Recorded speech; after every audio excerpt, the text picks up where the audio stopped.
Hello, Gemini, Sun, Moon, Rising, and Venus signs. Kamusta kayo? San po'y nasa mabuti kayong kalagayan. Welcome back po sa Star Tarot. At kung bago kayo rito, welcome din po kayo. Please subscribe, like, share my videos, and leave me a comment po kung nakaresonate po kayo. Thank you. So first card ni Gemini, we have following your bliss, which is really good kasi 'di ba mas maganda ang pamumuhay, 'di ba? Kung nagagawa mo kung ano yung gusto mong gawin. Whatever it is that you want to do that makes your heart sing, that makes your soul sing, yun ang maganda. Kasi when you are enjoying what you are doing, when you are happy, 'di ba, sa kung ano man ang ginagawa mo, mas mabilis kang magtagumpay. Mas mabilis mong mapagtatagumpayan kung ano man ang ginagawa ninyo.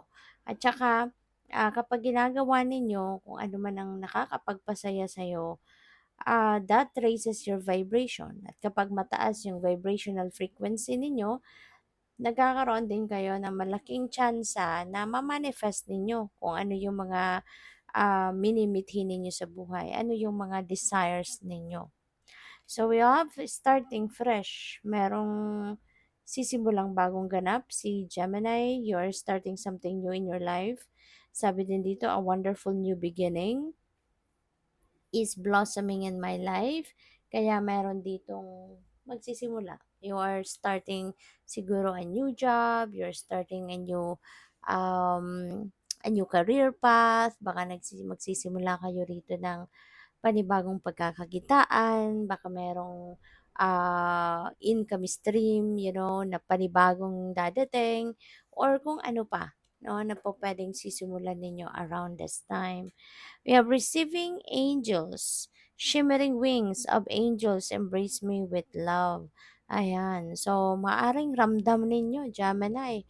Ramdam ninyo siguro sa ngayon ang pagmamahal, no, ng iyong mga angels. Maaring ramdam mo yung love ng spirit realm sa iyo at this time. Maybe things are um, happening na favorable sa inyo, maaring mga nangyayari sa buhay mo sa ngayon, it's unfolding according to your will, yung mga ganun ba? Kaya ramdam mo na mahal ka ng universe, mahal ka ni God, mahal ka ng mga angels mo, 'di ba? So what else? We have embarking on an adventure. So may travel, Gemini, maybe you are going to travel abroad.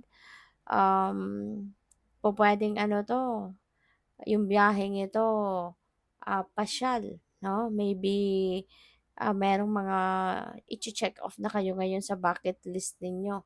Kasi baka yung adventure na 'to, yung pag-explore na ito na gagawin ninyo, baka naka-bucket list ninyo 'yan, 'di ba?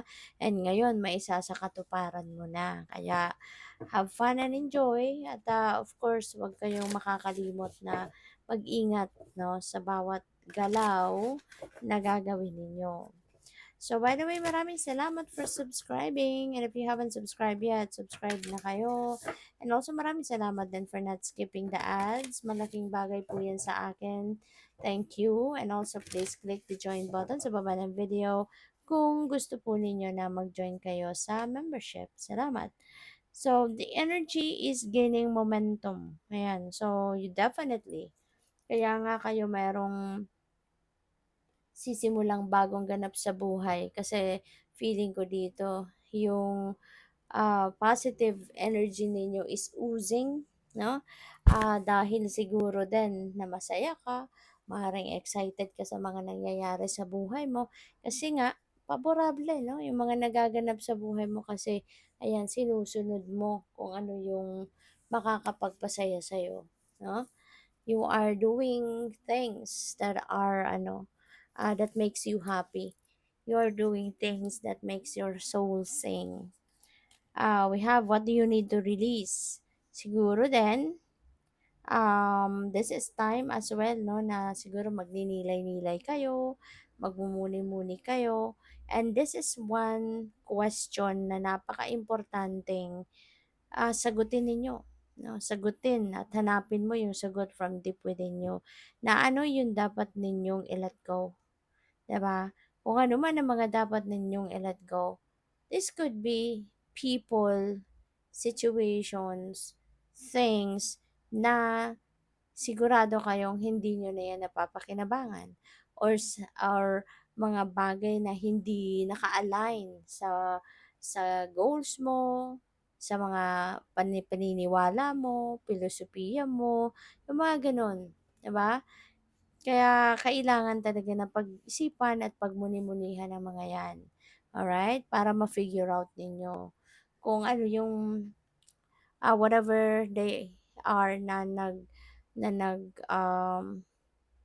ang tawag dito, that are serving your highest good, yun ang dapat na anuhin, tanggalin, no? Kung hindi na yan nakakatulong sa'yo, hindi positibo ang hatid ng energy sa'yo, then it's about time na for you to let them go. Okay? So what else we have a new romantic cycle begins. Wow. So ito pala ang isa sa mga sisimulan ninyong bago. Itong starting fresh na to. One of them is a romantic cycle. So for some of you, no, na siguro wala pang jowa, this is the time na magkakajowa ka na. This is the time na papasok ka na sa bagong love and romantic relationship. Kaya good luck sa inyo and congrats. It's time to take action. Okay? Panahon na para aksyonan mo na yung mga bagay-bagay. Ano ba tong mga pinaplano mo? Ano ba tong mga ideas mo? 'Di ba? Siguro nandiyan na yung mga opportunity para maisakatuparan mo na or madala mo na sa realidad mo kung ano man ang mga ideas na 'to, yung mga plano mo. So, 'wag na kayong magpatumpik-tumpik pa.